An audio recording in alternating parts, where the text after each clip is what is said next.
Bom, pessoal, então estamos na segunda parte do capítulo 7 do nosso curso de Termodinâmica e Estatística e Aplicações Computacionais.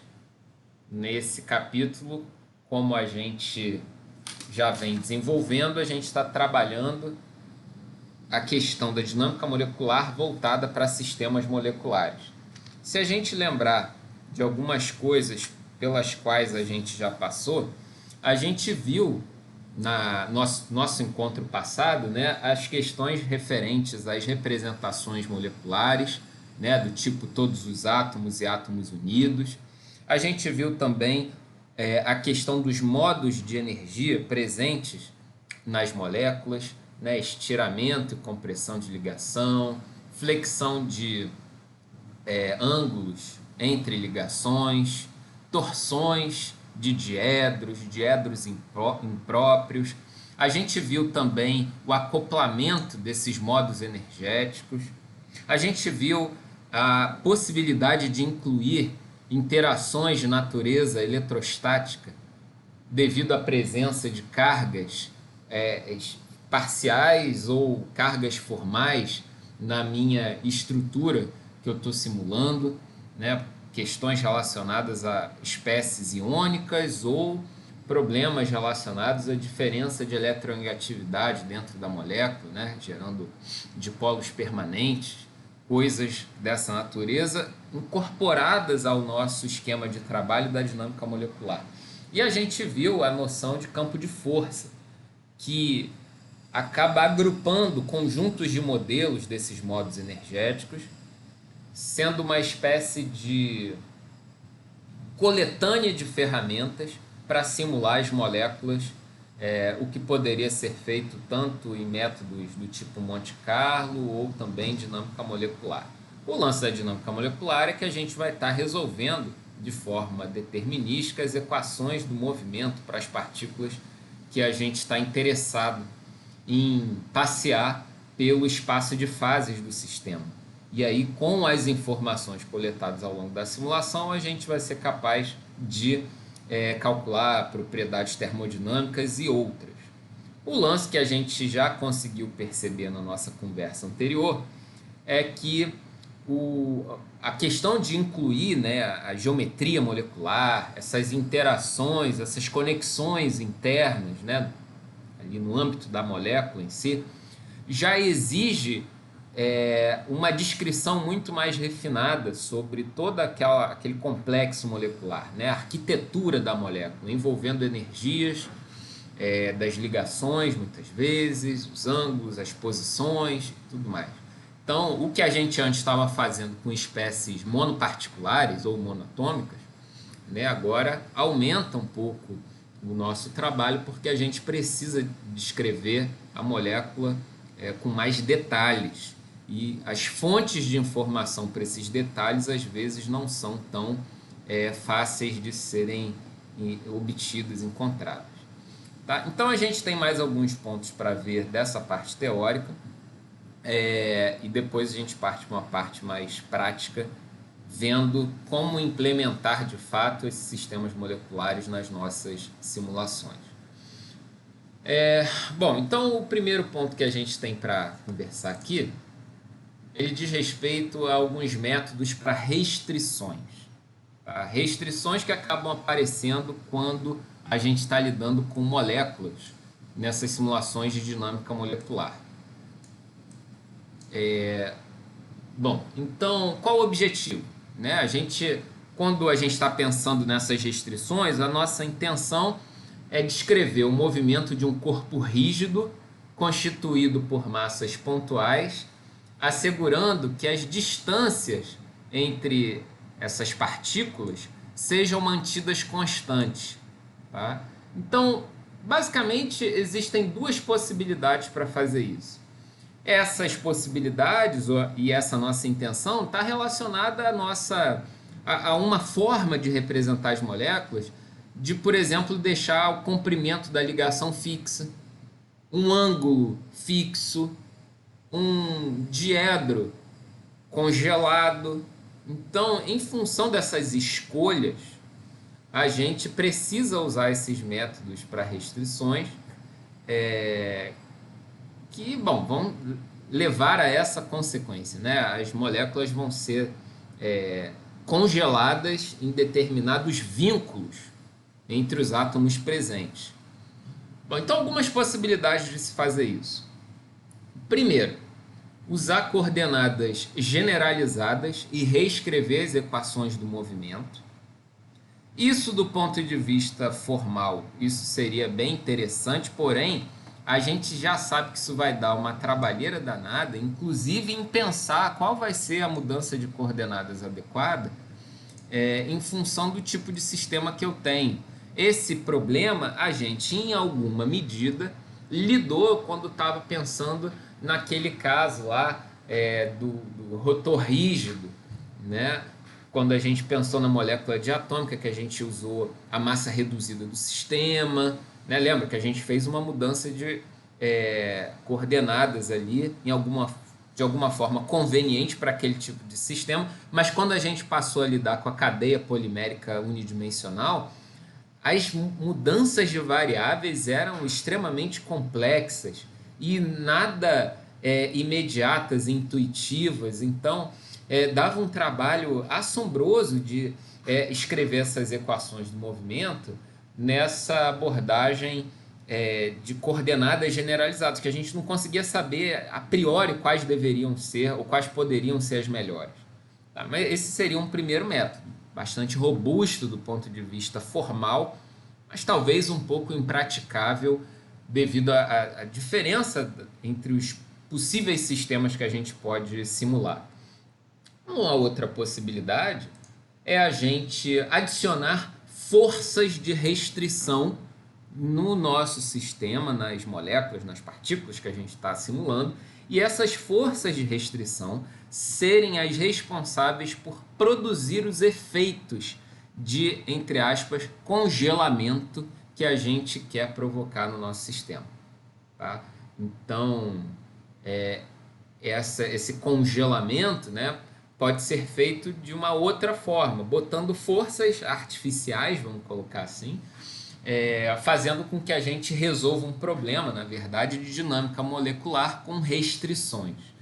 Tá? Imagina que a gente tenha a seguinte situação. Imagina que eu estou preocupado em simular um sistema constituído por moléculas de nitrogênio, N2.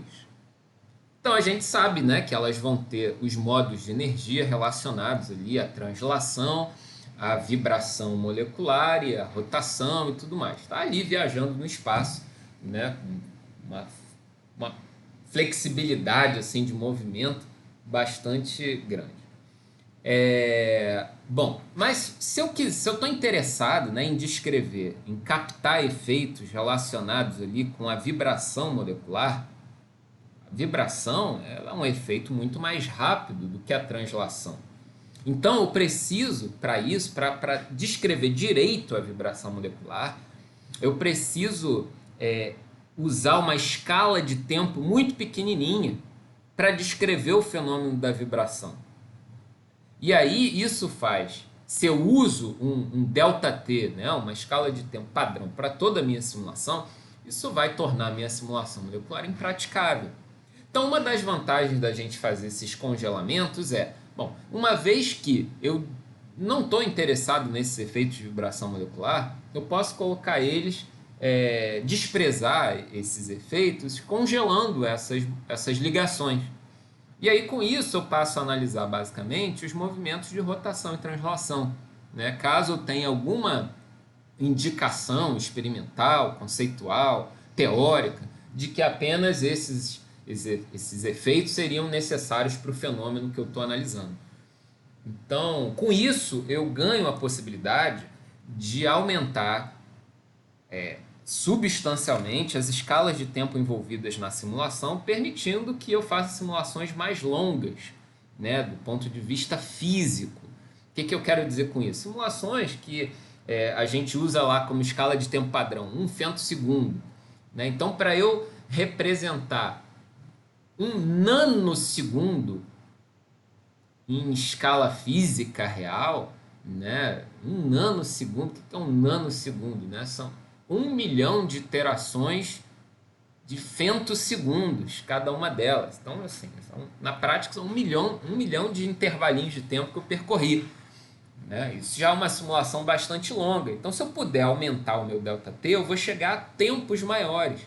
Às vezes a gente está interessado em fenômenos transientes, por exemplo, né? Onde quanto mais longe eu conseguir ir no tempo, mais eu vou ver o efeito que eu estou interessado. Então, a gente tem que saber, né, como sempre, qual pergunta que eu quero responder para calibrar esses parâmetros da minha simulação em termos principalmente de escalas que a gente vai usar. Tá? Então, essa que é a grande finalidade, né, dessas restrições. Assim. Com isso, a gente consegue percorrer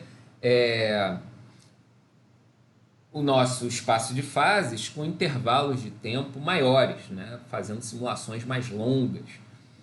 Bom, mas então a gente tem esses dois métodos, né? A gente viu que o primeiro é interessante, mas um tanto quanto complicado, e o segundo talvez seja a nossa saída. Se a gente pensar então nessas restrições impostas ali no nosso sistema, o que a gente quer no final das contas? Bom, a gente quer que a dinâmica, né, das partículas ali presentes, elas tenham ali a sua equação do movimento resolvida, natural, porém, respeitando uma restrição de, por exemplo, manter uma distância fixa, né, aqui representando a diferença de posições entre um par aí de partículas presentes a uma distância fixa. Então, eu quero garantir isso para alguns pares de partículas, né? Não é para todas, mas para alguns pares. Que pares de partículas são esses? Justamente as partículas que a gente vai considerar estarem ligadas no nosso sistema. Tá? Então, essas são as equações do movimento e essas as restrições ou a restrição que a gente vai impor no nosso sistema. Lembrando que isso aqui vai valer para alguns pares de partículas presentes, né? Os pares das partículas ligadas. Bom, assim sendo, então, se a gente tiver várias restrições presentes, então a gente vai ter um conjunto aí de restrições, vamos chamar de G, né? Onde, na verdade, esses nossos G, que representam as restrições, vão ser nulos quando a restrição é obedecida. Então, na verdade, isso aqui dá uma medida para a gente do desvio em relação à restrição que eu estou impondo. Né? Como se eu pudesse avaliar isso a cada instante, né? A distância entre as partículas é a minha distância de referência, e sabendo, né, que esse G tem que se aproximar de zero ou ser zero, né, quando eu estiver próximo de obedecer ou obedecendo exatamente a minha restrição. Tá? Quando a gente pensa em restrição, a gente já tem que ficar ligado, porque é quase que imediato a gente pensar num determinado ferramental que vai ser útil para lidar com restrições, ainda mais restrições de igualdade. Para quem está fazendo os links, já pode lembrar de algumas coisas. Se a gente pega, então, a nossa equação do movimento e escreve ela de uma outra forma, como essa aí, por exemplo, a gente coloca aqui a equação inicial, né? Força igual a massa vezes aceleração, aquela coisa mais básica, e coloca aqui um conjunto de termos relacionados às restrições do meu sistema. A gente vai chamar esse pacote aqui, né, esse somatório de Gzões presentes aqui no nosso modelo, de forças de restrição. Ora, mas como é que essas restrições estão relacionadas às restrições propriamente ditas, que a gente sabe que o nosso sistema precisa obedecer, como, por exemplo, aqui o caso da distância entre duas partículas ser igual a uma distância pré-definida? Bom, então isso faz a gente pensar que essas forças da restrição, essas forças de restrição, estão relacionadas de alguma forma ao nosso Gzinho, sendo, na verdade, o gradiente do Gzinho. Isso faz com que a gente pense, né, nessa equação do movimento escrita dessa forma, como se o nosso Gzinho fosse uma espécie de energia potencial, para que o Gzão haja como uma força, e aparecem os nossos já familiares multiplicadores de Lagrange, que precisam ser definidos, encontrados, para que a gente tenha essas restrições obedecidas. Tá? Então, de novo, né, parece que há uma insistência no âmbito da termodinâmica estatística, a presença desses multiplicadores de Lagrange, porque quando a gente está lidando com restrições de igualdade em especial, eles estão sempre presentes. Isso faz com que, na verdade, a gente tenha 3n mais k incógnitas para cada passo da nossa interação a ser resolvido. Né? Então, isso aumenta um pouquinho, né, o custo computacional, mas aí a gente tem que ver o número de restrições e tudo mais. Né? Então, assim, tem um custo, obviamente, um custo computacional, né, mas isso é, de certa forma, vantajoso em comparação com diminuir as escalas de tempo para que eu dê conta de representar adequadamente o meu fenômeno ali da vibração molecular.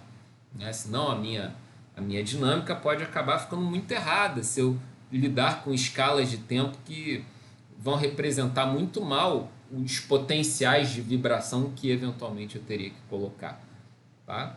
Então é um cobertor curto, a gente escolhe onde perde para ganhar do outro lado. E no caso aqui a gente aumenta algumas incógnitas a resolver, podendo estender o tempo total físico ali da simulação.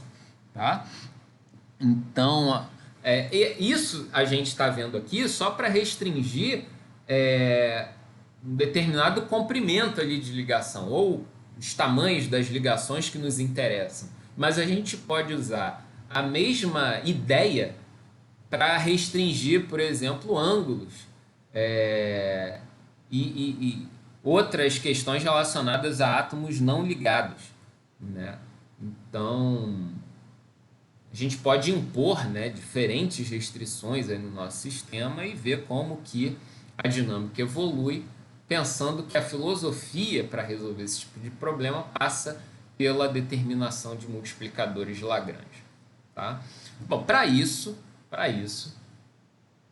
a gente tem alguns métodos que são bastante utilizados, tá, nas simulações de dinâmica molecular. Os métodos mais conhecidos são o shake e o rattle. Tá? E para isso, obviamente, não é muito caso da gente ficar vendo minúcias desses métodos aqui. Eu acho que vocês já estão com um linguajar e uma maturidade suficiente para darem uma olhada por si. Eu recomendo que vocês vejam com calma o manual do LAMMPS, nos comandos fix shake e fix rattle, que comentam ali com mais detalhe o uso desses algoritmos nessas simulações, né? Porque senão acabaria ficando muito uma questão de métodos numéricos para as simulações de dinâmica molecular. Não é muito nosso objetivo aqui, embora sejam coisas muito interessantes que obviamente podem ser melhoradas e aprimoradas para casos específicos onde esses métodos promovem algumas discrepâncias, né, que precisam ser tratadas. Mas assim, esses são métodos de amplo uso, né, que para a maior parte dos casos funcionam muito bem. Então a gente fica com uma certa tranquilidade em usá-los, a não ser, lógico, casos específicos que vão ter algum tipo de reporte pelo menos próximo na literatura. Tá? A ideia, né, o método shake, ele usa a restrição de distância. Então a gente tem aí a distância entre pares definidos de átomos ou de partículas sendo iguais a uma determinada distância pré-especificada, que no nosso caso, né, mais trivial seria considerar a distância de equilíbrio ali da ligação. O nosso outro algoritmo, o rattle, em paralelo à restrição de distância, usaria uma restrição adicional relacionada às velocidades para controlar com mais rigor a própria movimentação entre os átomos presentes, como se fosse uma espécie de força adicional imposta na dinâmica do meu movimento, né? E, na verdade, a restrição ela teria essa natureza, ou seja, o produto escalar entre a, a diferença ali de posição entre os dois átomos e a diferença de velocidades entre os dois átomos igual a zero, como se a gente estivesse pensando na projeção de um vetor no outro sendo igual a zero, né? Então, o Rattle usa as duas restrições para resolver as equações do movimento, né? Como se a gente tivesse uma espécie de, vamos dizer assim, ortogonalidade, né, desses vetores das distâncias e das velocidades.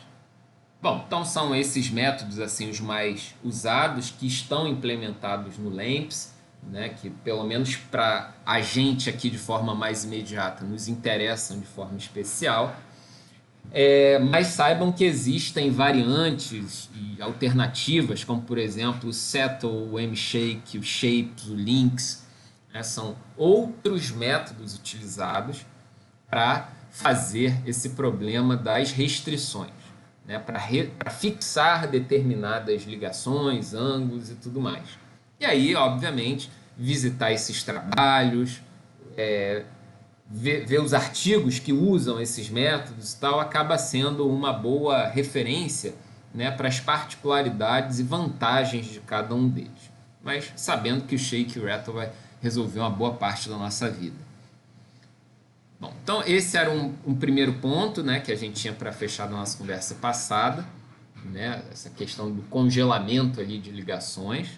E um outro ponto diz respeito a regras de mistura, que é algo que aparece com bastante frequência quando a gente está lidando com simulações de dinâmica molecular, ou simulações moleculares, né, de forma um pouquinho mais ampla, né, e que faz parte até de uma espécie de linguajar que vocês precisam aprender, né, e saber do que se trata. Bom, então a ideia é a seguinte, quando a gente está pensando em regras de mistura.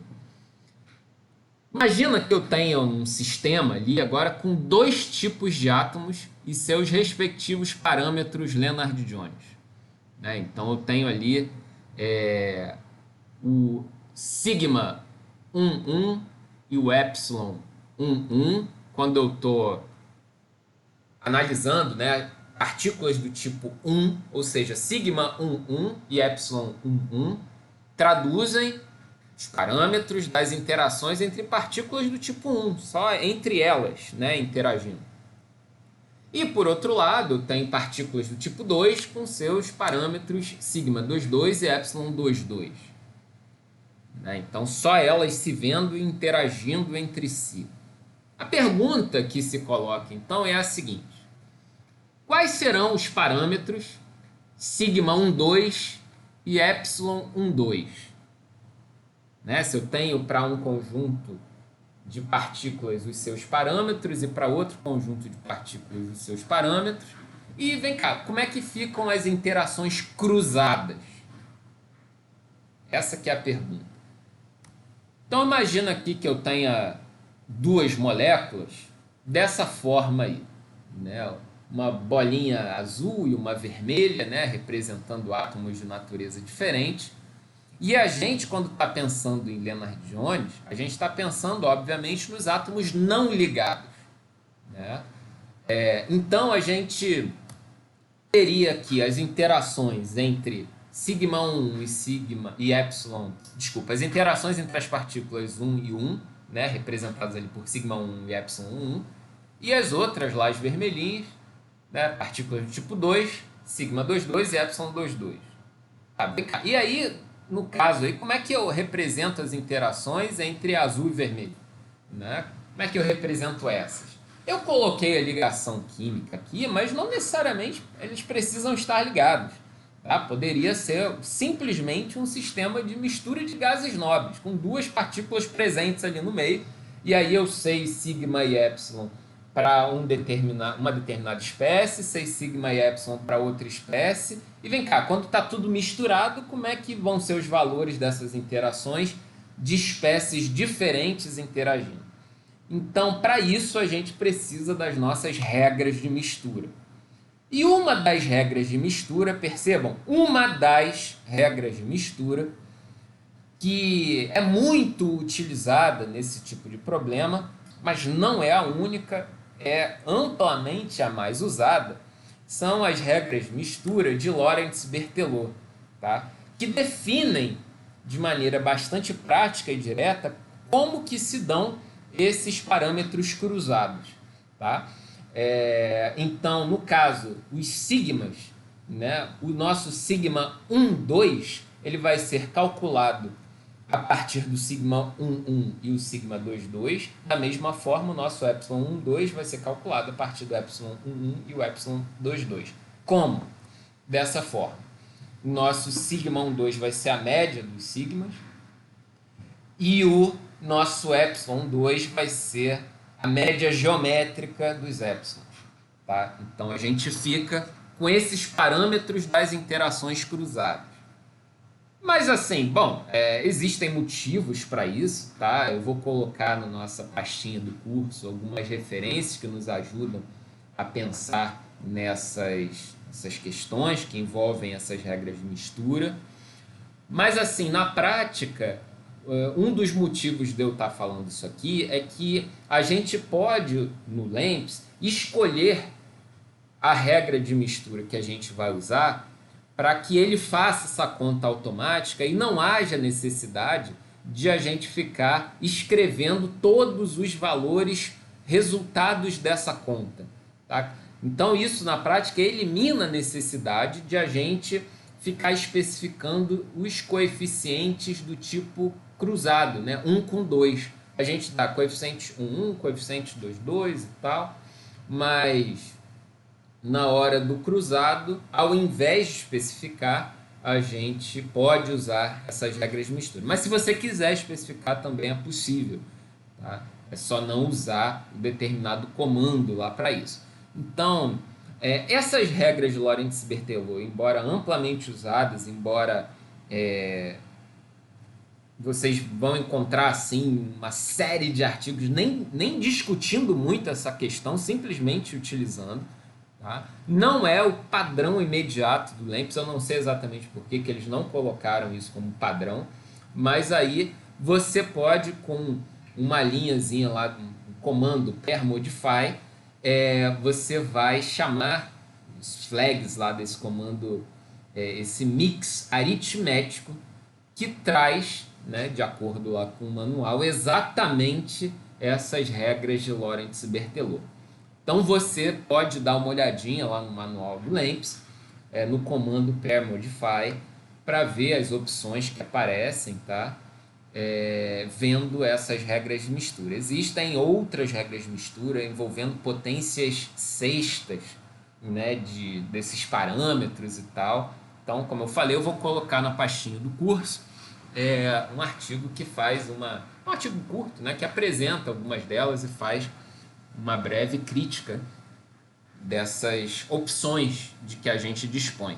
E é aquilo, se as opções que o LEMPS nos oferece de forma automática não nos atendem, né, se os três modelos de regra de mistura que estão lá programados não forem suficientes para nós, a gente pode especificar explicitamente, né, no nosso código usando o pair coef, né, e dizendo quem está interagindo com quem e pronto, tá?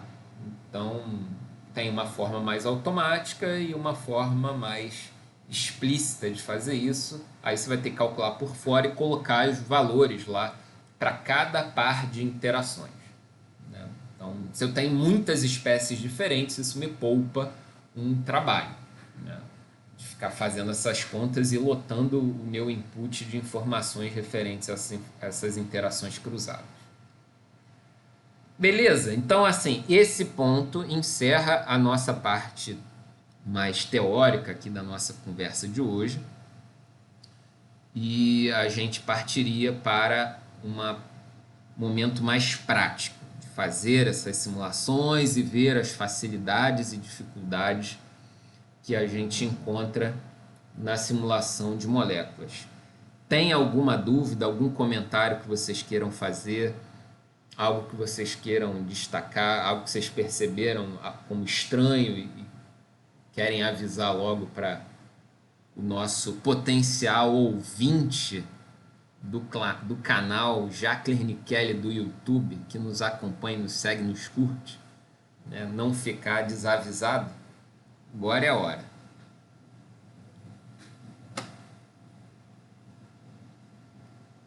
Lucas, Professor, fala aí, Matheus. Fala aí.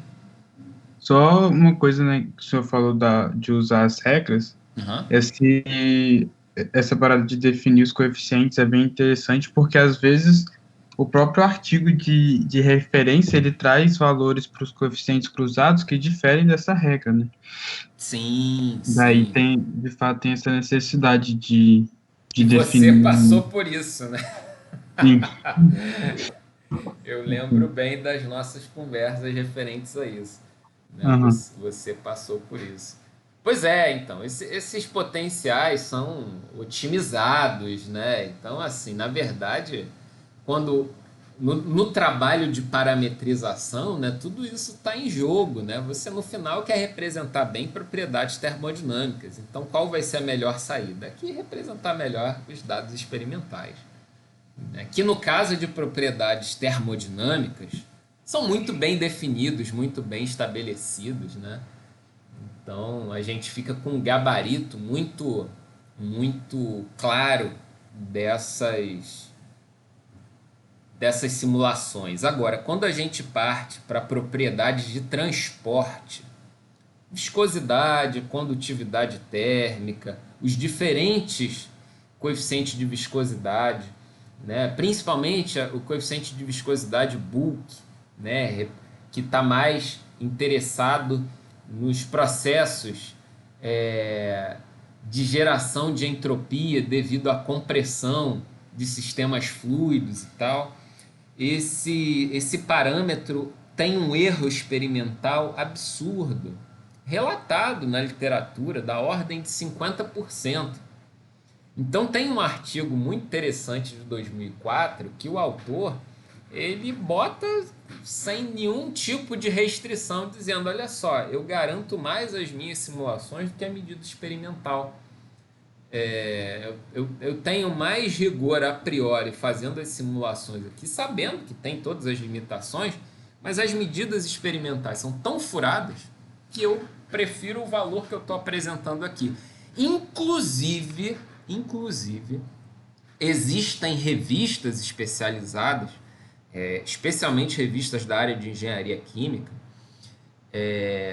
uma em especial, né, que é a Journal of Chemical Engineering Reference Data, né, revista de dados de referência para engenharia química. Se você der uma olhada, eu ia falar uma folhada, como se tivesse a revista na mão. Mas se você der uma olhada na revista, você vai ver que são tabelas inesgotáveis de dados e tal. E essas revistas já têm usado, apresentado e publicado, né, conjuntos de dados baseados unicamente em simulações moleculares. É lógico que os autores vão ter que validar esses resultados de alguma forma, a partir de alguns dados de referência e tal, né, para dar confiança ao leitor, mas os dados são, na maior parte, explorados e apresentados a partir de simulações moleculares. Né? Tal nível que a gente já tem desses modelos, de experiência das simulações, né? De capacidade computacional de fazer simulações com grande precisão, com bastante rigor, né? E a partir dessas simulações gerar dados de referência. Então vamos dizer que esse seria uma espécie de trabalho assim do nosso tempo, né? Já que a gente tem essa capacidade computacional já mais elevada, quase que uma irrestrição de capacidade computacional para essa finalidade. Não sei se o Lucas gostaria de complementar com alguma ideia, alguma lembrança dele sobre essas coisas. Rapaz, eu tô meio perdido aqui. Eita. Porque, assim, eu até gostaria de estudar mais sobre essas regras de mistura, pois a gente sempre usou a gente sempre discutiu lá no nosso grupo, né, anterior que eu estava na USP, se era o melhor, em cada sistema se era melhor usar ou a soma ou a multiplicação, seja a média aritmética ou geométrica, já começando aqui nos intermoleculares, né? Aham. Agora no restante aí o negócio vai mais a fundo ainda. Parece uma coisinha boba, mas não é, né? Não, não é não. É bem. Só que assim, quando a gente vai executando as simulações, para os nossos sistemas, a parte da carga acaba tendo um papel muito grande. Então, pequenas mudanças ali no sigma e no epsilon, no sigma é muito mais importante do que no epsilon, né? Porque a definir o que seria a ligação desse sistema. Mas no epsilon acaba sendo o potencial sendo muito omitido por conta da carga, Van der Waals. Mas a gente pode até considerar esses sigmas e epsilon em sistemas não ligados, né? Poderia ser uma simulação de gases nobres, né? Misturando ali, sei lá, argônio e criptônio, né? Que vão ser partículas neutras e interagindo entre si, mas aí, bom, pelo menos aí a gente tem uma forma, né, de calcular essas interações. Porque essas regras cruzadas, elas também traduzem informação de natureza quântica. Então, por isso que elas precisam ser submetidas a alguma avaliação num nível mais refinado, né, para cada tipo de sistema que a gente está interessado. Então, tem toda essa questão aí, né, que o Lucas bem lembrou, bem apontou aí para gente.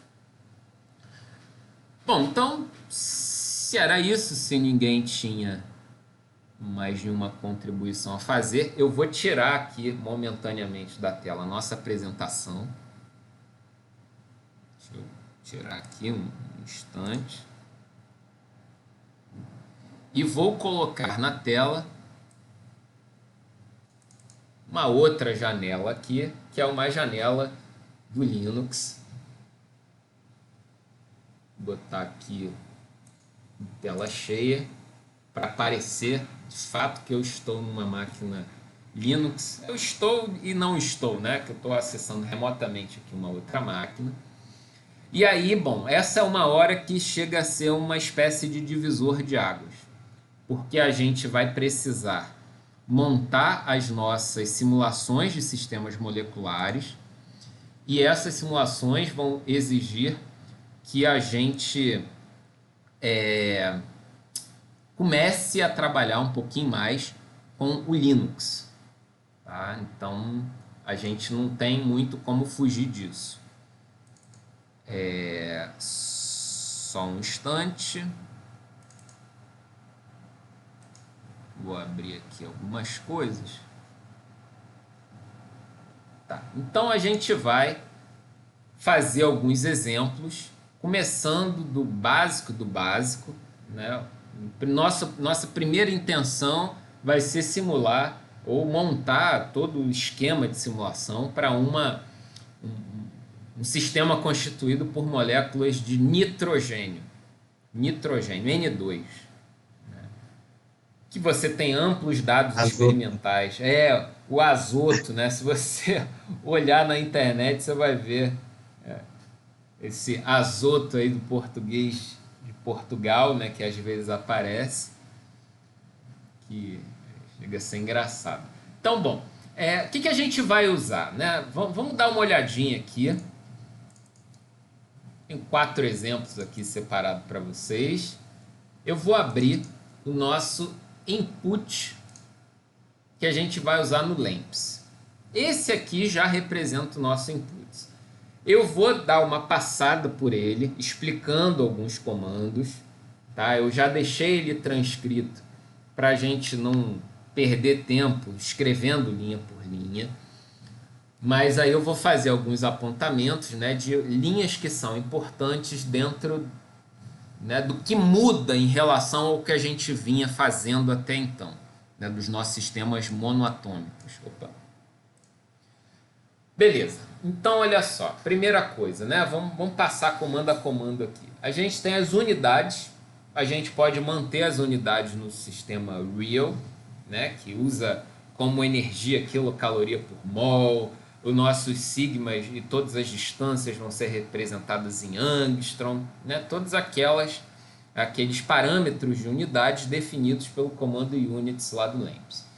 Agora já tem uma pequena mudança, tá? A gente precisa mudar o nosso estilo de átomo para um estilo chamado full, tá? Esse estilo full já é o estilo adequado para o uso nas simulações moleculares, tá? Então, se você abrir lá o manual do LAMMPS no comando Atom Style, você vai ver o quanto mais você ganha de capacidade de representação usando esse tipo de comando. Vou até abrir aqui para a gente dar uma olhada. Então, Atom Style LAMMPS.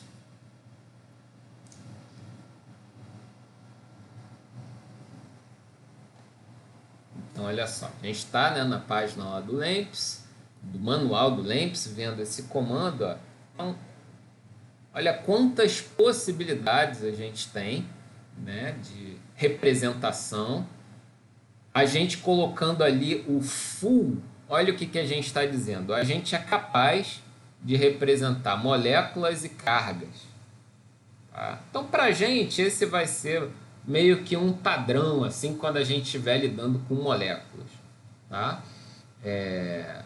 Fiquem já atentos, então, uma pequena mudança, né, em relação ao que a gente estava fazendo antes, do que era atômico. Simplesmente agora passa a ser esse full. Beleza, aqui algumas variáveis definidas, tá? Uma temperatura de referência, só para a gente não se perder. A gente tem um sigma, esse sigma é um dado de sigma para uma molécula do N2. E aqui, então, ó, outro detalhe, não se percam, a gente vai estar representando o nitrogênio, né, o N2, da forma de todos os átomos. Tá? Porque se a gente estivesse representando o nitrogênio do tipo átomos unidos, seria uma simulação do tipo atômico, seria suficiente, né? Seriam bolinhas, partículas ali viajando, unitárias, né? E aí não nos interessa mais. Tá? Agora a gente quer representar a molécula. Então esse sigma aqui é um sigma adequado para um átomo, né, nessa descrição aí da nossa molécula do N2. Tá, um raio de corte que eu coloquei aqui 2,5 vezes sigma, né, aquele padrão bem consolidado aí para as simulações dinâmica molecular, mas poderia ter outro valor. Aqui mais alguns detalhes, né? O estilo de par, então Lennard Jones com raio de corte, ok. Modificação do par, né? A gente vai considerar aquela correção por conta do raio de corte, e o estilo aqui da ligação a gente vai chamar de 0. Bom, então isso já nos obriga a dar uma olhadinha nesse comando Bond Style, onde a gente tem algumas opções relacionadas a como representar ligações químicas. Então, vamos lá. Bond Style, ou posso vir aqui, que já estou com ele aberto, Bond Style Commands. Então, ó, uma série de opções aí para o meu harmônico, 0, a gente está colocando aqui, 0. Nenhuma, tem híbrido, classe 2, que é o compass, que eu mencionei ele, e várias outras opções. Se eu colocar aqui, por exemplo, vamos ver, harmônico, como é que é a descrição ali da energia se eu estiver dizendo que o tipo de ligação é harmônico? Então, aparece aqui, ó, equação para você conferir lá no campo de força se é aquilo mesmo que você quer representar. Então, aqui, ó, um tipo harmônico mesmo. Então, na verdade, você vai ter que ter dois parâmetros, ó, um K e um R0, que vão fazer parte da sintaxe do código, quando você definir lá o seu estilo de ligação e os coeficientes da ligação.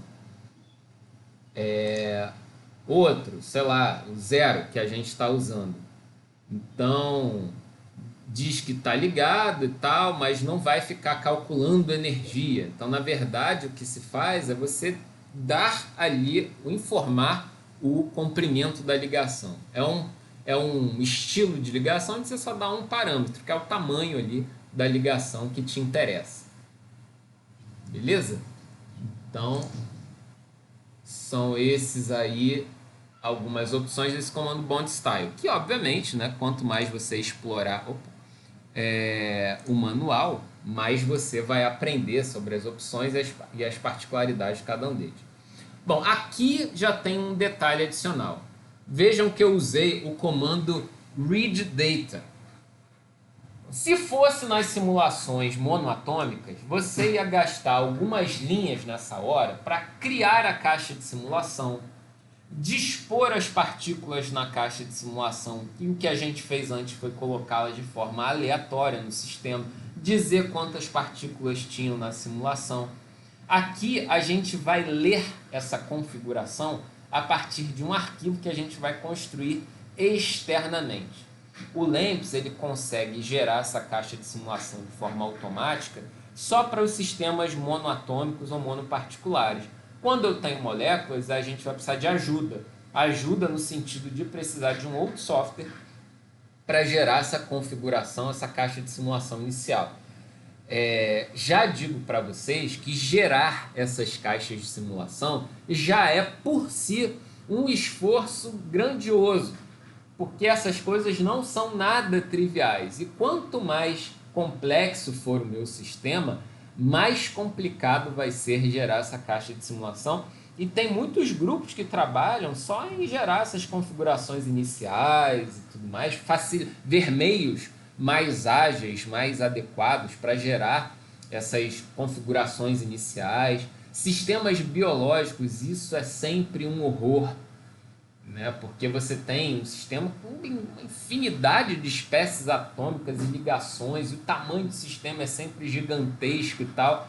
Então você precisa, né, dessas estruturas. Imagina uma enzima, uma proteína, próprio DNA, né? Você não vai ter como ficar desenhando isso, colocando as configurações X, Y, Z de cada átomo presente ali. Isso talvez demandasse quase toda a sua vida de trabalho para definir essa estrutura. Então, você usa recursos externos para poupar o seu trabalho na construção desses sistemas. Aqui, né, inicialmente, um dos nossos interesses está relacionado com sistemas simples, sistemas fluidos, moléculas pequenas e tal, mas é aquela nossa intenção de alfabetizar vocês em algumas ferramentas para conseguir aos poucos irem evoluindo para sistemas mais complexos. Tá? Bom, e a gente precisa, né, vencida essa barreira aqui de definir a nossa caixa de simulação inicial, a gente precisaria informar os parâmetros das interações, os sigmas, os épsilons, de todo mundo que a gente só usou aqui de carona para, na verdade, calcular esse raio de corte.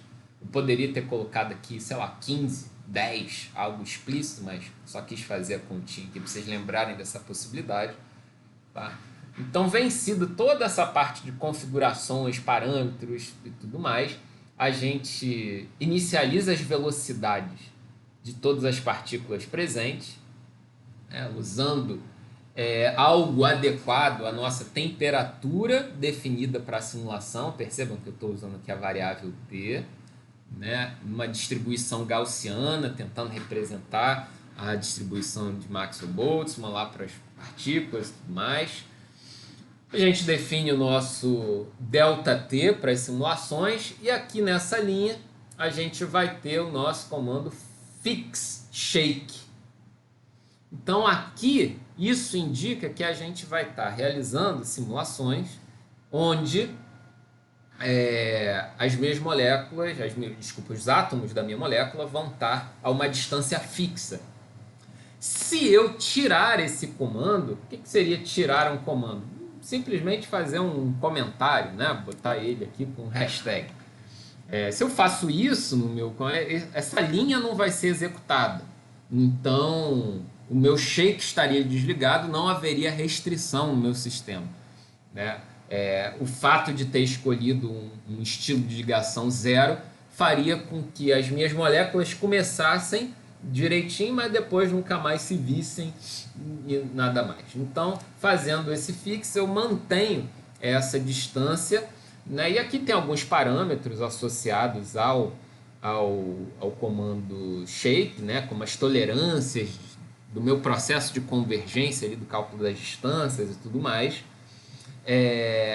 Esse B indica que eu estou fazendo esse processo de congelamento nas ligações, né, de B de bond.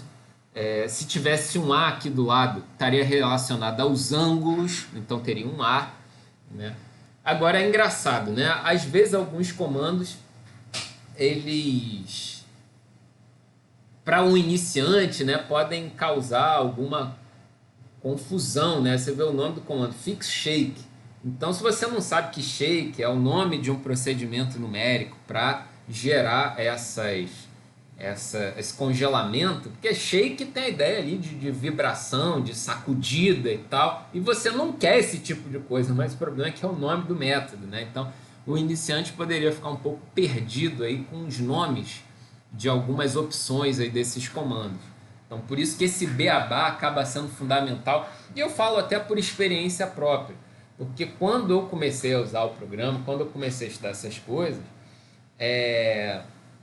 não tinha muito um grupo para conversar sobre uma experiência acumulada nesse tipo de coisa. Então, eu gastei muito tempo tendo que descobrir o funcionamento quase que de tudo, um pouco sozinho e tal. E aí foi um tempo muito grande perdido numa fase inicial, algo que a gente já está resolvendo aqui nesse nosso curso, tá? Então, isso aí é uma espécie de facilidade para a nossa vida de iniciados, novatos aqui em dinâmica molecular, que a gente não encontra com tanta facilidade nem na internet. Então, isso aqui é só para os amigos, né, ou os nossos assinantes, como diz lá na Globo News. Bom, então aqui depois de definir o nosso shake, né, a gente teria também, se fosse lá nas simulações monatômicas, um comando minimize. Lembra o minimize, que era para relaxar o sistema, evitando a ocorrência de superposições e dar um tiro na energia logo na fase inicial ali da simulação? Então, aquele comando minimize, ele foi substituído por esse pacote aqui, esse fix NVE, rodando algumas poucas interações, eu coloquei aqui 1000, né, e depois um unfix para desligá-lo. Então isso aqui faria uma relaxação do sistema, né, no ensemble microcanônico, meio que conservando a energia do meu sistema e deixando ele se acomodar de alguma maneira.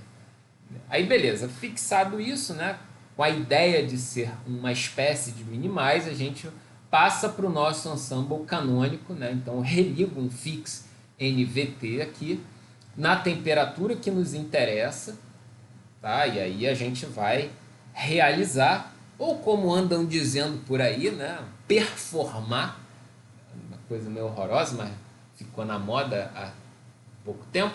Então a gente vai realizar, aqui eu botei 1000, mas poderia ser um pouco mais, uma fase, essa fase aqui, que a gente chama de termalização do nosso sistema.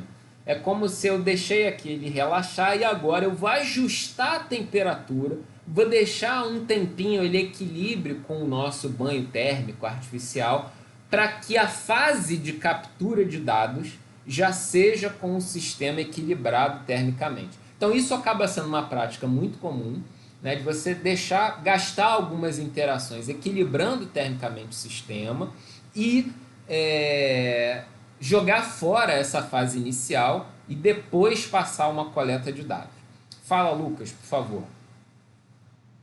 Performar também é um neologismo referente à língua inglesa, porque nós geralmente falamos que estamos executando uma simulação e como executar não fica muito bem traduzido, então lá é performance, simulation, e aí por isso que a gente usa aqui o performance também. O cara poderia, a gente está killing a simulation, né? Tá executando a simulação, tá matando ela, né? Se fosse contrário, né?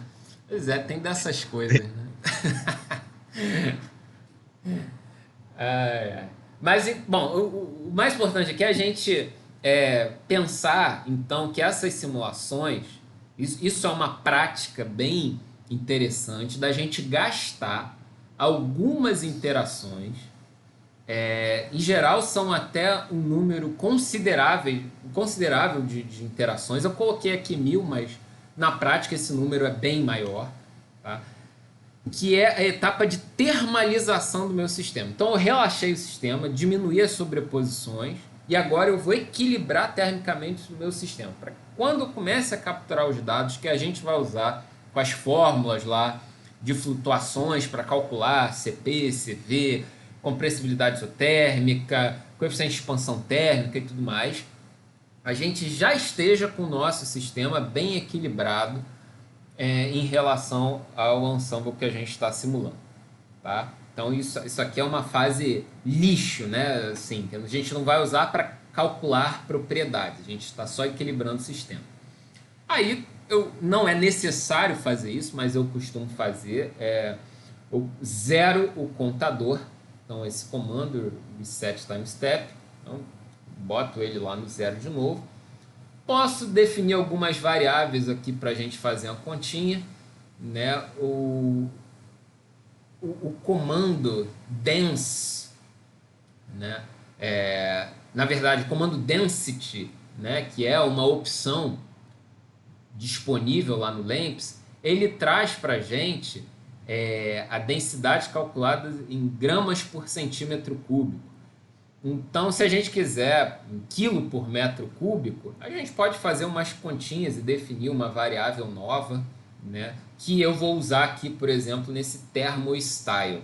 Tá? Então, eu quero que no meu termo apareça temperatura, pressão, né? Percepção, palavras-chave do comando thermostyle.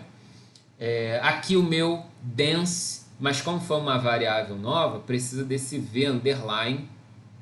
Tá? Então, é o jeito de chamar variáveis construídas aqui no LAMMPS.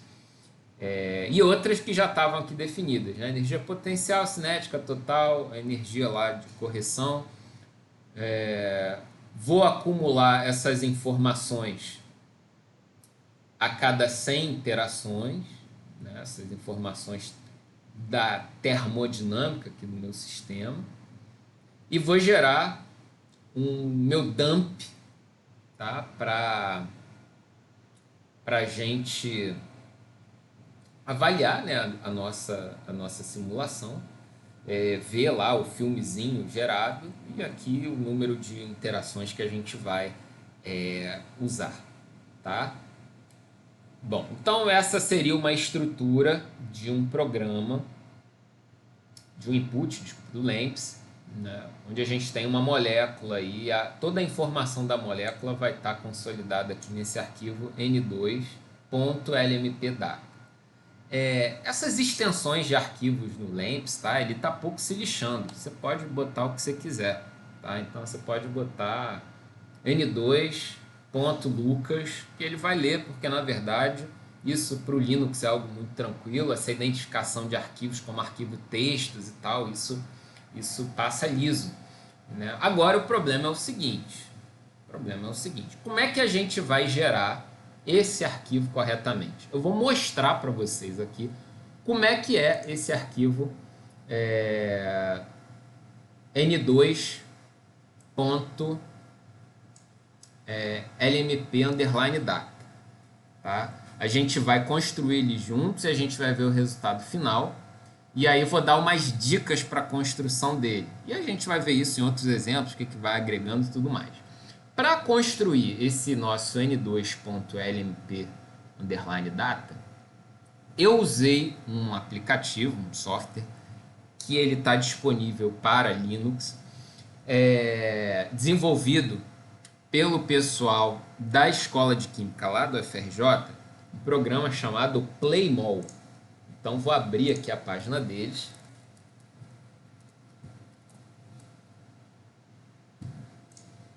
Então lá no FRJ a gente tem um grupo de simulações moleculares e termodinâmica a partir de simulações moleculares.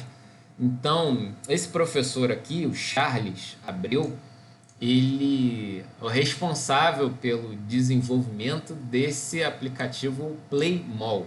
É uma ferramenta bastante legal que ele construiu fruto da experiência dele de anos. Ele trabalha bastante com métodos numéricos para simulações moleculares, né? Então ele conhece com bastante profundidade essas simulações. E ele desenvolveu essa ferramenta tentando ajudar, né, os usuários aí dessas simulações a construir as configurações iniciais. Tá? E a vantagem é que esse software ele já está, de certa forma, pronto para gerar no padrão que o LAMMPS consegue interpretar. O que é uma vantagem absurda, porque também não adianta nada gerar uma configuração inicial de uma forma, né, num formato que o programa que a gente vai usar não leia.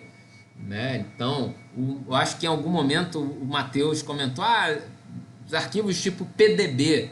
PDB é uma extensão utilizada para fazer essas representações moleculares, para reunir os dados de geometria molecular. Mas o LAMMPS não vai ler isso diretamente, ele precisa que os dados sejam fornecidos de uma maneira bastante particular.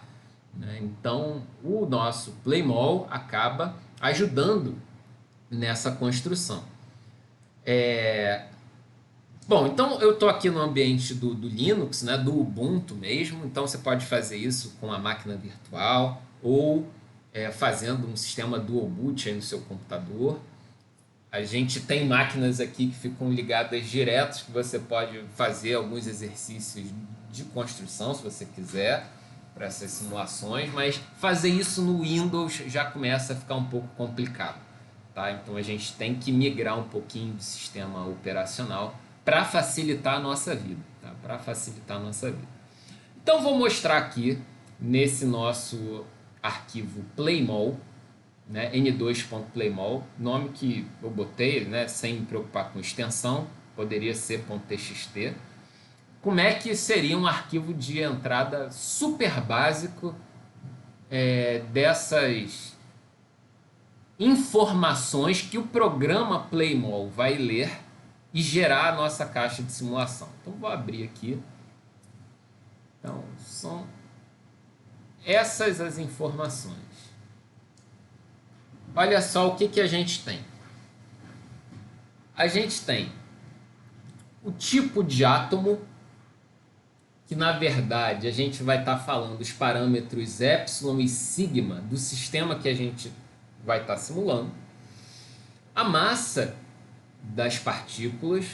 Aqui, como é N2, as partículas são iguais, então acaba ficando muito simples para a gente. A distância de ligação, então ó, o bond type, entre átomos do tipo N, então ó, entre N e N, ser do tipo 0 e esse 1.09 aqui como a distância em angstrom, respeitando as unidades lá do nosso comando units. A gente vai dar nomes a alguns átomos, então a gente vai chamar de átomo N1 na posição do tipo N, átomo N2 do tipo N, e eu vou ligar N1 com N2. Eu vou dizer, olha, a ligação se dá entre átomos do tipo N1 e N2. Ou seja, tudo isso aqui está relacionado basicamente com uma molécula. Bom, aqui a gente vai dizer a caixa de simulação, os tamanhos dela. Então estou dizendo que tem 30 angstrom. E tem esse comando aqui, que é justamente o comando que cria a caixa de simulação, que é o pacmol. Então tem aqui a sintaxe dele. Eu preciso definir pelo menos um dos átomos aqui como referência para ele saber com quem que ele está ligando, que há átomos desses que estão relacionados aqui à nossa ligação, da nossa molécula. Tá? Átomo que foi nomeado aqui, átomo N1, átomo N2. Eu vou dizer que vai ter 100 moléculas no meu sistema e vou mandar gravar o resultado nesse arquivo que eu estou chamando aqui n2.lmp_data. Tá? Esse lamps aqui diz que a saída vai estar no formato do lamps, certo? Então, basicamente, parâmetros, né? Isso aqui são escolhas, tamanho da caixa de simulação e número de partículas presentes, né? E o resto são comandos particulares ali do uso. Bom, mas de onde que vem esses parâmetros sigma e epsilon? Bom, a gente precisa procurar na literatura. Então, nesses exemplos, eu coloco alguns artigos que serviram de referência para a gente buscar esses valores. Então, aqui um artigo antigo, né, 1975, que eu usei aqui para esses parâmetros sigma e epsilon, artigo famoso, onde lá no meio da leitura e tal, a gente tem muitas informações, testes, a gente encontra as informações dos parâmetros epsilon e sigma do sistema que está sendo avaliado. Mas no meio da leitura você vai ver o seguinte, que epsilon está dado em 0,515 vezes 10 a menos 21 joule e 3,31 angstrom, respectivamente. Mas se você começa a lembrar das coisas, você vai lembrar, olha só, no units, para mim, energia é quilocaloria por mol, e aqui a gente está em joules. É super normal o trabalho de conversão de unidades para a gente informar lá os nossos inputs corretamente. Tá? Então eu coloquei aqui, só para vocês não se perderem, eu estou chamando de trabalho porque às vezes isso é chatinho pra caramba de fazer, porque cada referência vai dar para a gente essas informações de um jeito. Então eu coloquei aqui um arquivo chamado conversão, e aqui não é sigma, é epsilon, tá? Onde a gente tem o seguinte, ó, o nosso epsilon ali da literatura, em joule, isso está relacionado a uma ligação, então eu vou multiplicar pelo número de Avogadro para conseguir representar 1 mol de ligações, então na verdade isso aqui vai dar joule por mol, e vou dividir por 4.184, né, que é a relação entre joule e quilocaloria, para dar em quilocaloria por mol. Vocês vão encontrar, desculpem, de tudo na literatura. Vai ser em múltiplos de constante de Boltzmann, vai ser epsilon sobre constante de Boltzmann dado em Kelvin, vai ser em electron-volt, vai ser em quilocaloria por mol, raramente, vai ser em joule, kilojoule. Bom, então, existe um trabalho de você reunir essas informações e colocar nas unidades corretas. Não tem o que fazer. Aí, fazendo a continha, né, em função do que se tem, a gente chega ali no valor do nosso epsilon. Em geral, o problema está no epsilon, tá? Os sigmas são dados com bastante tranquilidade ali em angstrom, é muito comum. Então, vejam aqui que no nosso artigo, no arquivo playmol, já está aqui o epsilon, que foi justamente o resultado ali daquela conta. Beleza, diante disso, então, a gente abre o terminal do Linux e a gente vai criar a nossa caixa de simulação. Como é que faz isso? A gente vai botar aqui playmol, né, uma vez que o programa já esteja instalado, n2.playmol. Então tem alguns warnings aí que ele dá, mas a informação mais importante é que ele convergiu. Se não convergiu, ele vai dar algum erro, né? Então ele fala, a molécula é diatômica, alguns parâmetros foram traduzidos, ele coloca a molécula numa configuração, uma posição, uma conformação ali inicial, né? Dando coordenadas para os átomos presentes, os tamanhos da caixa de simulação, tudo mais. Bom, gerou-se a nossa caixa de simulação. Vamos ver o arquivo que foi gerado. alguns arquivos são gerados. Então, tem um arquivo aqui, que é o playmall.log, que na verdade ele registra aquilo que apareceu na tela. Então, para a gente aqui não vai causar problema. E o nosso n2.lmp_data. Vamos abrir aqui o nosso arquivo. Olha como é que é a cara dele. Esse é um tipo de arquivo de dados lido pelo LAMMPS. Tem aqui, ó, as massas, os coeficientes dos pares, os coeficientes da ligação e as posições dos átomos. Olha o que a gente tem. Os átomos todos numerados. A gente tem as moléculas ligadas aos átomos. Então, ó, átomos 1 e 2 estão relacionados à molécula 1. Os átomos são do tipo 1. Carga 0. E as posições x, y, z de cada átomo. Tá? Então, ó, 3 e 4, os átomos 3 e 4 pertencem à molécula 2. Ambos são do tipo 1, carga 0, x, y, z para todo mundo. E são os átomos, estão definidos. E depois as ligações.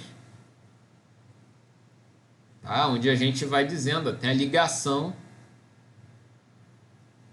tipo 1, de 1 com 2, a ligação 2, que é do tipo 1, de 3 com 4, a ligação. Então, os átomos e as ligações são numerados, identificados, né, nessa construção. Então, assim, você poderia fazer um programa em qualquer linguagem para gerar essa caixa de simulação.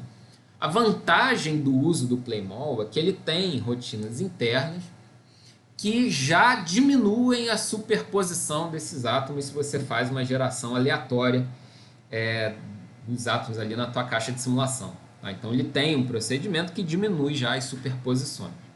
Tá? Beleza. Bom, feito isso, eu só estou desconfiando de um pequeno detalhe ali, que possa estar errado, mas qualquer coisa eu corrijo. Vamos mandar simular. Então, o nosso input aqui, certinho. Vou salvar aqui para não ter problema. Abrir aqui o nosso terminal. E vou botar aqui, abrir de novo. Fica o cursor limpo lá em cima. Então aqui no Linux, vou chamar o LAMMPS com lmp_stable n2.input. Ah, sim, era justamente o que eu estava achando que estava errado. Deixa eu só fazer uma pequena correção aqui. Aqui, é isso aqui que está errado. Desculpem.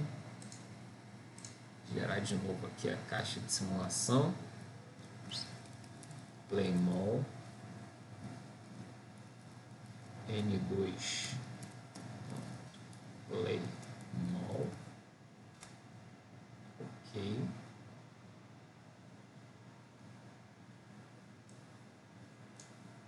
E vou executar.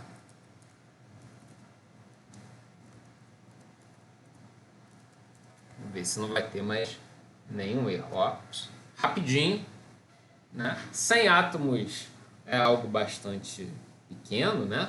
Então a gente vai ter esse processo sendo feito bem rápido.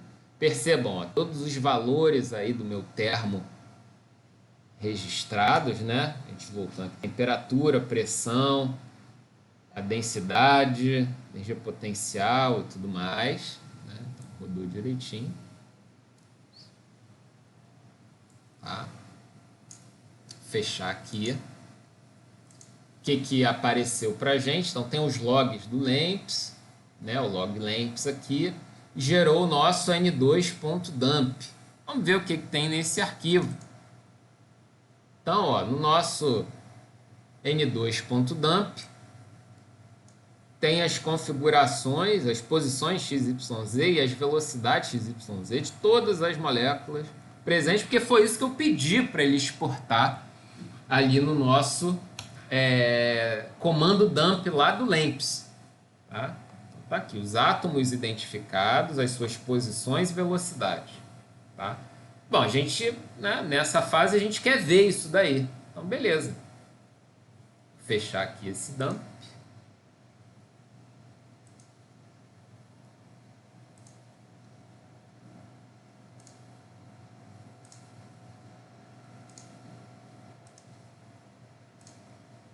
Chamar aqui o VMD. Aqui talvez esteja muito pequenininho para vocês verem, dependendo da tela que vocês estão usando, né? O menu aqui ficou com essa letra bem pequenininha, mas eu vou falando aqui para vocês irem acompanhando. Então eu vou carregar uma molécula nova. Tem aqui o nosso N2.dump. Eu preciso dizer o tipo de sistema, então tem aqui o LAMMPS, trajetória do LAMMPS, né? Preciso dizer o tipo de arquivo e eu vou dizer lá trajetória do LAMMPS. Então vou carregar. Carregou, você talvez não esteja vendo muito bem, né? Com alguns pontinhos aqui na tela e tudo mais. Eu vou mudar a representação e vou colocar esse Van der Waals. Outra mudança que facilita aqui a nossa vida é ver a vista ortográfica ao invés de perspectiva. Vou diminuir um pouquinho aqui o tamanho das bolinhas. Tá? Vou aumentar a resolução. Aqui numa velocidade um pouco mais suave para a gente ver esse fenômeno. E dar o play aqui na tela. Só até diminuir um pouco mais.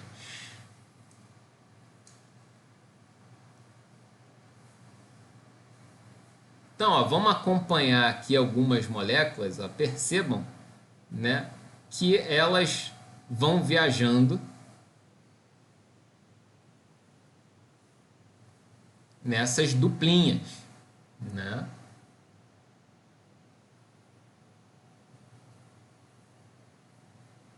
Deixa eu dar mais uma olhada aqui.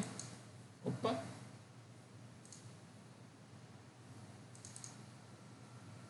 Ah, olha só o detalhe. Só antes do Lucas falar, vou só mostrar um detalhe. Olha só.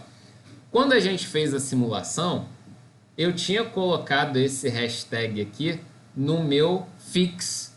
Olha o que que aconteceu. Cadê a tela? Se vocês olharem, o que inicialmente aparece como par começa a se separar. Tenta acompanhar assim uma dupla, né? Vê esse daqui, ó, tá vendo? Se deslocou, daqui a pouco vão se separar. Pô, não é isso que a gente quer. Então, a gente vai parar aqui com tudo, vou sair e vou corrigir isso daqui tirando o meu fix. Agora sim. Fala, Lucas, quanto isso? Não, seria sobre que não parecia mesmo Que estava um congelado, né? sistema molecular, e sim um Union Atoms. Eu vou então, feita essa correção, eu vou executar de novo aqui, né? E o problema é que o meu fix estava desligado, tinha aquele hashtag ali e me matei. Então, LMP, stable, N2, input.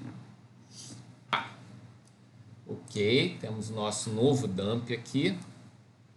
Carregar o VMD. Carregar a molécula.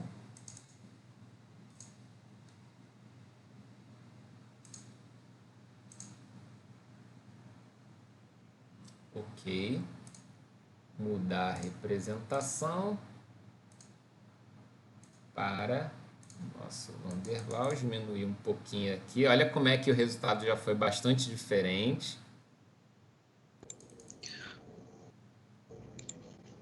E vou dar play aqui. Vai ficar muito mais evidente agora que essas bolinhas estão juntas aí. Fala aí, Lucas. Muda do VWD pro CPK. Tá, vou mudar aqui. Né? O problema é que a gente Aí, não tem... aí já começou a aparecer as ligações. Eu vou... Se você parar um frame, a gente pode medir o tamanho dessa ligação para ver se corresponde com a realidade. Porque não tem um índice do N aí, por isso que não tá essa cor estranha pro átomo.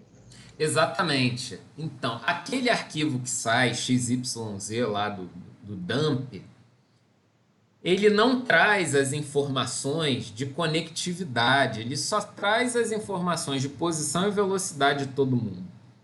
Então, quando o VMD traduz isso para gerar esse filme, ele usa umas métricas de distância pré-programadas para dizer que estão ligados. Mas nesse caso aqui do N2, até que funcionou direitinho, fazendo esses halteres aqui. Mas às vezes ficam dois átomos como se estivessem desligados, né? Mas estão o tempo todo ali viajando juntos, né? Você vendo claramente ali que eles estão ligados. Fala aí, Lucas. Pausa aí um frame. Vou Aí pausar pressiona, aqui. Peraí, pausei. aí pressione, clica aí no display, né, do VMD. Uhum. A tecla 2. Para medir a distância. Aí clica entre os dois átomos isso aí mesmo, num átomo e no outro. Parece que ele não aceitou o primeiro clique. Clica de novo no outro, por favor. Nice. Pera aí, saiu aqui. Vou pegar outro aqui, outro par. Ó, 109. Tá vendo? Vou pegar esses dois aqui. 109. Foi justamente a distância lá que a gente definiu. Mas aí você deve estar achando estranho. Pô, que tem essa ligação gigantesca aqui na tela? Olha só, vamos começar a ser malandro aqui. Esse átomo com esse aqui. Na verdade, é porque ele estaria, pelas condições de contorno periódicas, passando para o outro lado, ou saindo pela direita e entrando aqui pela esquerda, ou vice-versa. Mas como ele representa dentro da caixa de simulação, ele está ligando os dois, fazendo essa coisa esquisita, né, que aparece aí como esse bastão gigante aí ligando esses átomos. Né? Então fica esquisito. Né? Então, direitinho. Mas vamos ver se eu botar esse aqui, eu acho que ele vai dar algum problema. Deu uma distância completamente maluca.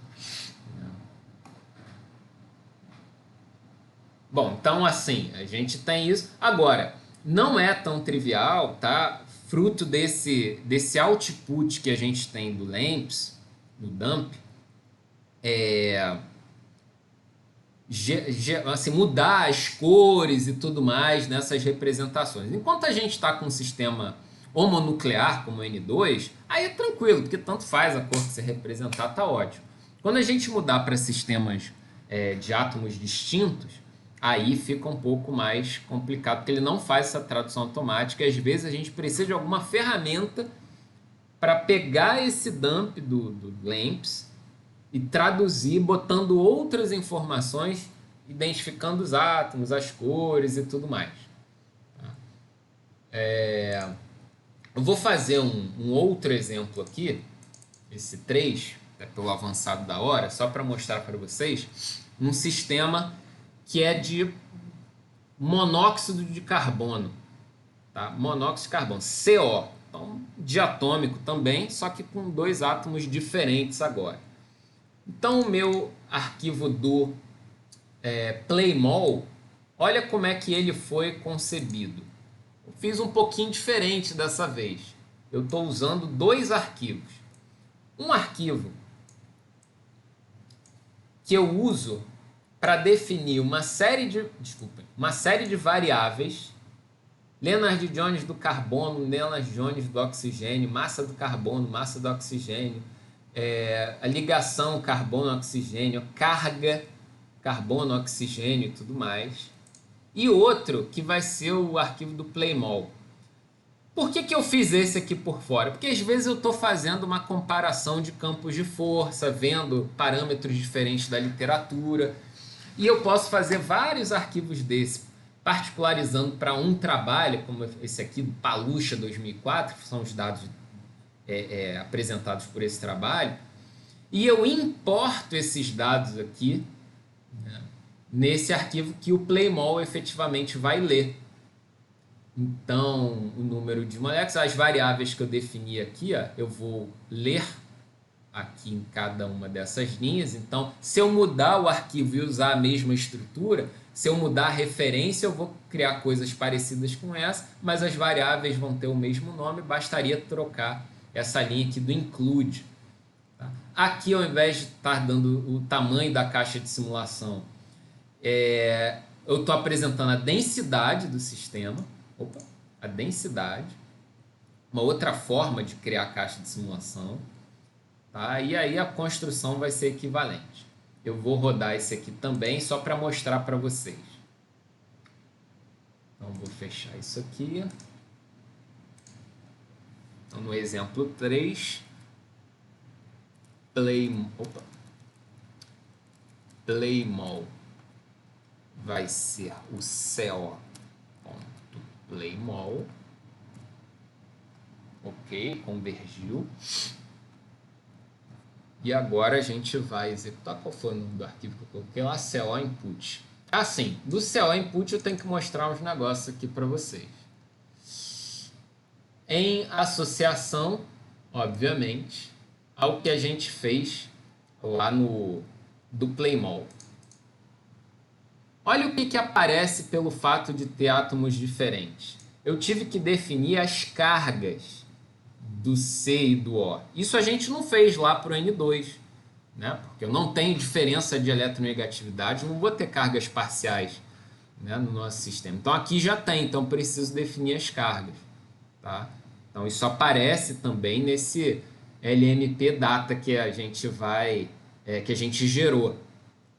No nosso input, a questão das cargas, olha o que muda para nós. Eu vou ter um estilo de pares que leva em conta as interações coulombicas. Olha o nosso pair modify, incluindo as regras de mistura com o mix aritmético. E a nossa contabilização ali do campo elétrico médio gerado pelo PPPM. Tá? Então, utilizando o comando kspace, que vai ter opção por somas de Ewald, e esse Pascal-Mesh, né? Que é a opção que acaba sendo bastante utilizada. A gente vai usar o shake, vai fazer aquela fase inicial, né, de relaxação e termalização, e o resto é equivalente. A gente só precisa prestar atenção na questão das cargas agora. Tá? Então, vou minimizar isso aqui. Já estou com o meu LAMMPS Data gerado. Percebam que agora as cargas aparecem, né? Átomos do tipo 1, átomos do tipo 2 na molécula 1, cada um com sua carga. Né? Ele até coloca comentário aqui, CO. Beleza. Né? Os parâmetros calculados, né? O arquivo lá do Palucha, o arquivo do artigo, né? Tá aqui na pastinha aqui também. Vou colocar tudo isso lá no nosso diretório. Vamos fazer a simulação só para a gente terminar aqui nossa conversa. Então, LMP underline stable CO ponto, espaço aqui, CO ponto input. Beleza, calculamos aí. Gerou o nosso dump, vou chamar o VMD,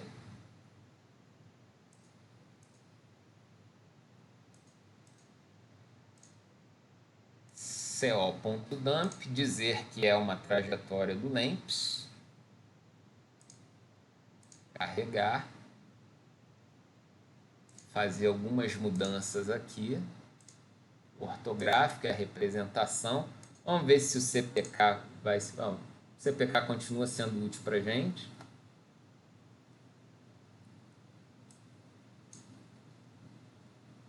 Né? Continua aparecendo esses bastões aí e tal. Mas a questão de mudança de cor aqui já não é tão trivial. A gente frequentemente gostaria de ver de uma cor, né, o carbono, e o oxigênio de outra cor. Aí a gente vai ter que pegar esse dump, pós-processar de alguma maneira para fazer distinção entre os átomos, de maneira que o VMD consiga interpretar ou usar algum outro visualizador dessas moléculas e tudo mais. Fala aí, Lucas, por favor. Essa linha comprida, que é por conta da condição periódica de contorno, isso se resolve quando geralmente se exporta as configurações, ele forçando uma condição periódica de contorno, ou seja, montar a molécula inteira unida próxima e não permitir dividir ela pela sua imagem. E as cores, assim, acontece com alguns programas. Por exemplo, se você abrir somente a saída do GROMACS, também vai aparecer o mesmo problema. Porque ele precisa de um arquivo de índice, que ele vai dizer quem que são os átomos, qual é o nome desse átomo, né? Se é um hidrogênio, um oxigênio, Isso. E com quem que está ligado com quem, né? E até a questão de qual é o resíduos, qual é o grupo que esse átomo pertence, né, para sistemas biológicos, isso é extremamente importante. Então, não é uma coisa assim tão trivial. Provavelmente, e no LAMPS, eu estava vendo aqui no manual dele, tem como exportar já a saída dele para alguns formatos. Então, precisa passar por isso para fazer uma visualização mais clara. Esse lance que o Lucas está comentando assim é crucial. A visualização desses sistemas simulados, moleculares, dá muito trabalho. Chegar naquelas imagens bonitinhas que às vezes a gente vê em alguns sites, alguns trabalhos e tal, a não ser que o cara já tenha os programas todos próprios ou construídos por ele mesmo para gerar esses outputs adequados, né, para serem interpretados pelo VMD ou outras ferramentas, mas isso dá um trabalho danado. Então, não é tão automático assim, como a gente tem em outros softwares, como, por exemplo, softwares óbvios, né, de química quântica, como o Gaussian, né, que já faz tudo colorido, bonito e tal, mas ali são sistemas pequenos, já é todo fechadinho para identificar quem é quem, isso é necessário até para resolver as próprias equações e tal. Então, é uma outra plataforma. A gente não tem isso próprio de imediato nas saídas do LAMPS, e o VMD vai interpretar desse jeito o que sai automático ali do LAMPS. Então, para a gente ter aquelas simulações bonitas, às vezes colocar uma caixa de simulação em torno disso tudo, isso tudo é um trabalho além, né, que a gente precisa ver de outras ferramentas, outras formas, né, até mais eficientes de produzir aquelas imagens. Então já saibam que todo o procedimento de visualização já é um trabalho bastante complicado em adicional, né? Aí por isso que você julga, né? O que você quer, né? Às vezes você quer justamente gerar essas visualizações, você quer fazer aqueles filmezinhos bonitos e tal, porque a sua propriedade vai ter muito desse aspecto visual. Às vezes a abertura de um canal no meio de uma molécula, de um sistema biológico e tal, mas quando a gente está lidando com essas coisas de propriedade termodinâmica, mais com os números e tal, você só dá uma olhada assim no VMD para ver se não está acontecendo alguma coisa estranha, como naquela simulação que a gente fez errado, quando o fix estava desligado, né? Bom, agora fica bem evidente que as moléculas... Opa, deixa eu baixar aqui a velocidade. Que as moléculas estão viajando unidas, né? Você vê que elas estão mantendo as distâncias e tudo mais. Então você dá aquela conferida, mas o que te interessa não são muito bem as visualizações, né? Então fiquem com isso em mente, tá? Porque todo o trabalho de visualização é bastante complicado, tá? Então existem formas, em função do tamanho do sistema, mais automáticas ou ou excessivamente trabalhosas para gerar essas visualizações bonitas e tal, mas é um trabalho além, tá? Então eu não vou me deter nisso na nossa conversa, porque senão a gente vai ficar só vendo isso, como gerar figuras bonitinhas, e a gente ainda tem um monte de coisa para ver. Pergunto, ficou alguma dúvida essencial? A gente fez um sobrevoo, né, nessas ferramentas, no Playmall, acho que foi a grande acréscimo aí de ferramenta, né? Mas a gente viu que fica um pouco refém do uso Linux, para quem é viciado em Windows. Mas é lógico que esse tipo de coisa vem com a prática, e eu vou colocar na nossa pastinha 4 pastas de exemplos, tá? 2 relacionadas ao nitrogênio, 2 formas de fazer os inputs lá para o nitrogênio, essa do monóxido de carbono e uma para água. A água é sempre um sistema super bem-vindo, né? E aí a gente tem modelos infindáveis aí de água. Inclusive tem um site que reúne uma coletânea bem extensa de vários modelos de água com os parâmetros todos organizadinhos e tal. Como é água, todo mundo se interessa, só uma mão na roda, tá?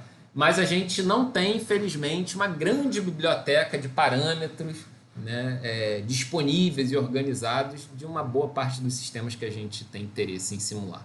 Então, até isso é um trabalho a fazer, reunir essas informações, né, de forma organizada, sistemática e útil, nas unidades corretas para usuários do LAMPS ou coisas parecidas.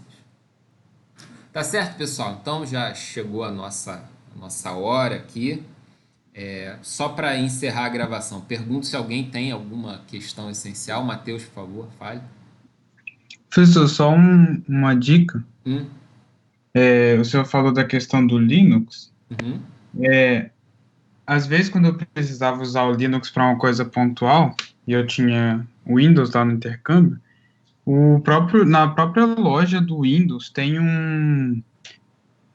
tipo uma máquina virtual do Ubuntu que você consegue baixar. Então, eu estava até testando aqui, eu acessei o computador que eu usava lá e eu consegui, de fato, nessa máquina virtual do Ubuntu, usar o Playmall. Ah, Daí legal. quando é uma coisa pontual assim, Uhum.